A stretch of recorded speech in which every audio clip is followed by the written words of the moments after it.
Hello everyone, welcome to all of you in our today's video. Second chapter, From Trade to Territory, the company establishes power. आज की video में हम लोग second chapter की जितनी भी फिगर्स दिए गए हैं उस पर डिस्कशन करेंगे. Figure number 1, Bahadur Shah Zafar and his son being arrested by Captain Hudson. After Aurangzeb, there was no powerful Mughal ruler, but Mughal emperors continued to be symbolically important. In fact, when a massive rebellion against British rule broke out in 1857, Bahadur Shah Zafar, the Mughal emperor at the time, was seen as the natural leader. Once the revolt was put down by the company, Bahadur Shah Zafar was forced to leave the kingdom, and his sons were shot in cold blood. चित्र 1, captain Hudson द्वारा बहादुर शाह जफर और उनके बेटों की गिरफ्तारी. औरंगजेब के बाद कोई मुगल बादशाह इतना ताकतवर तो नहीं हुआ, लेकिन एक प्रतीक के रूप में मुगल बादशाहों का महत्व बना हुआ था. जब 1857 में ब्रिटिश शासन के विरुद्ध भारी विद्रोह शुरू हुआ तो विद्रोहियों ने मुगल बादशाह बहादुर शाह जफर को ही अपना नेता मान लिया. जब विद्रोह कुचल दिया गया तो कंपनी ने बहादुर शाह जफर को देश छोड़ने के लिए मजबूर कर दिया और उनके बेटों को जफर के सामने ही मार डाला. तो यहाँ पे तस्वीर में आप देख पा रहे हैं किस तरीके से सारी चीज़ों को समझाया जा रहा है. Figure number 2, roots of India in the 18th century, अर्थात चित्र 2 में 18वीं सदी में भारत तक आने वाले जो रास्ते थे उन्हें दर्शाया जा रहा है. Figure 3, local boats bring goods from ships in Madras, painted by William Simpson, 1867. चित्र 3 में मद्रास के जहाज़ों से सामान लाती हुई स्थानीय नौकाएं विलियम सिम्पसन द्वारा बनाया गया यह चित्र जो 1867 में बनाई गई थी. बहुत सुंदर तरीके से दर्शाया जा रहा है ये सारी चीज़ों को इस तस्वीर में. फिगर 4, रॉबर्ट क्लाइव, अर्थात चित्र 4 में रॉबर्ट क्लाइव की तस्वीर है. Figure 5, the General Courtroom, East India House, Leadenhall Street. The court of proprietors of the East India Company had their meeting in the East India House on Leadenhall Street in London. This is a picture of one of their meeting in the progress. चित्र 5, महान्यायालय कक्ष, East India House, Leadenhall street.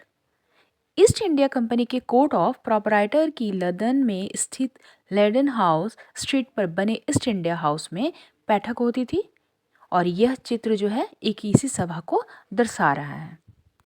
Figure 6, Siraj-ud-Daulah, अर्थात figure 6 में चित्र 6 में सिराजुद्दौला की तस्वीर दी गई है.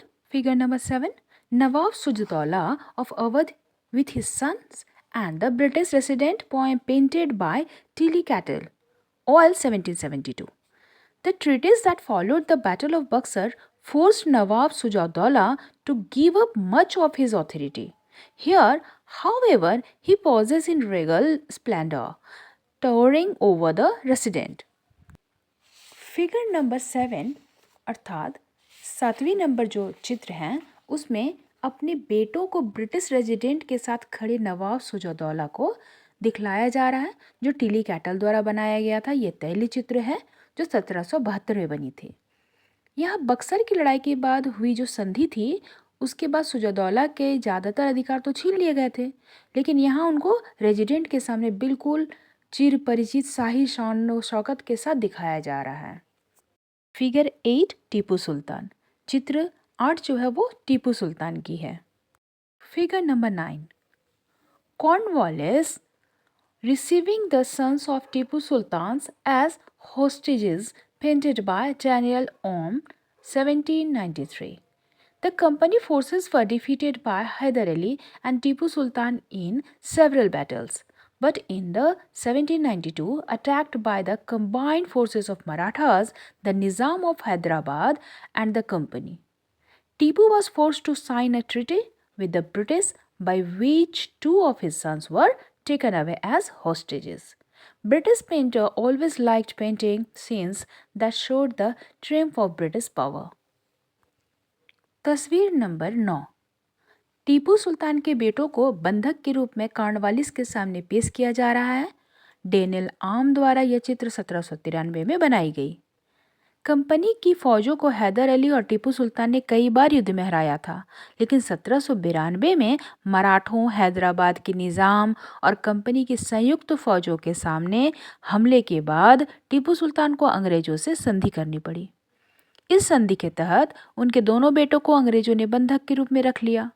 ब्रिटिश चित्रकारों को ऐसे दृश्यों को तस्वीर बना करके मजा आता था जिनमें अंग्रेजों की सत्ता की बहुत विजय गाथा के रूप में दिखाई जा रही थी। Figure 10, Tipu's toy tiger. This is the picture of big mechanical toy that Tipu possessed. You can see a tiger mauling. A European soldier, when its handle was turned, the toy tiger roared and the soldier shrieked. This toy tiger is now kept in the Victoria and Albert Museum in London. The British took it away when Tipu Sultan died, defending his capital Sringapattam on 4th May 1799. बच्चों, figure 10 में टीपू के खिलौने शेर को दर्शाया गया है। यह टीपू के एक विशालकाय मशीनी खिलौनों की तस्वीर है जिसमें एक नकली शेर एक यूरोपीय सिपाही को दबाए हुए है। जब इसका हैंडल घुमाया जाता था तो नकली शेर दहाड़ता था और सिपाही के भीतर से चीख की आवाज आती थी। अब यह खिलौना शेर लंदन स्थित विक्टोरिया एंड अल्बर्ट म्यूजियम में रखा गया है। 4 मई 1799 को जब अपनी राजधानी श्रीरंगपट्टम की रक्षा करते हुए टीपू सुल्तान की मृत्यु हो गई तो अंग्रेज इस खिलौने को भी अपने साथ ले गए। फिगर 11 लॉर्ड हेस्टिंग्स की है और फिगर 12 में statue of the queen of Kittur Karnataka, अर्थात फिगर 12 जो है वो रानी कित्तूर की जो रानी थी उनका यहाँ पे मूर्ति दिखलाया जा रहा है। कर्नाटका का ये स्टैचू है। Figure 13 Maharaja Ranjit Singh holding court and figure 14 a portrait of Veer Surendra Sai.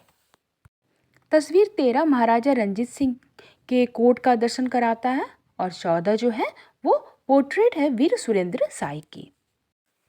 In another figure 14A, B and C, there is expansion of British territorial power in India. Look at these maps along with the present day political map of India. In each of these maps, try and identify the different parts of India that were not under British rule. Children, you can see जो तस्वीर 14 ABC में बताया जा रहा है वो भारत में अंग्रेजों की फैली हुई सत्ता को दर्शाया जा रहा है।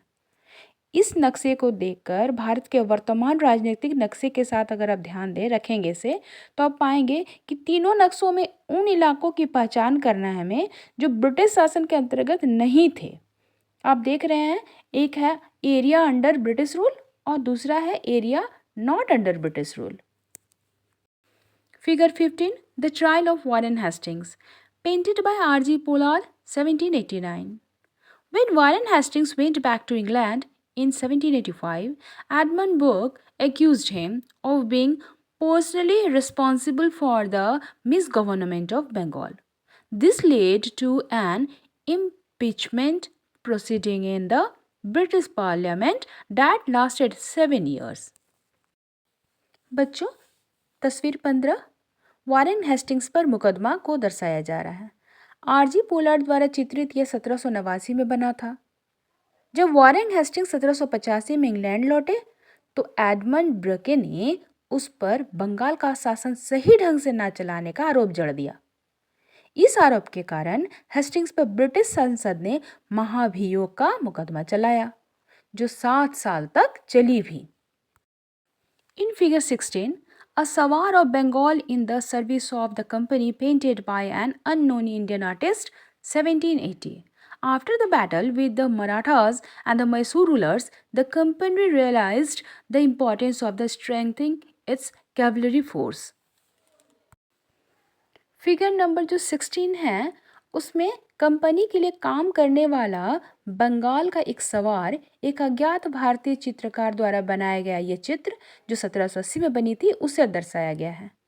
मराठों और मैसूरों के साथ हुए युद्ध के बाद कंपनी को अपनी घुड़सवार टुकड़ियों को मजबूत करने की अहमियत समझ में आने लगी थी। इसी बात को यहाँ पे तस्वीर में दर्शाया गया है।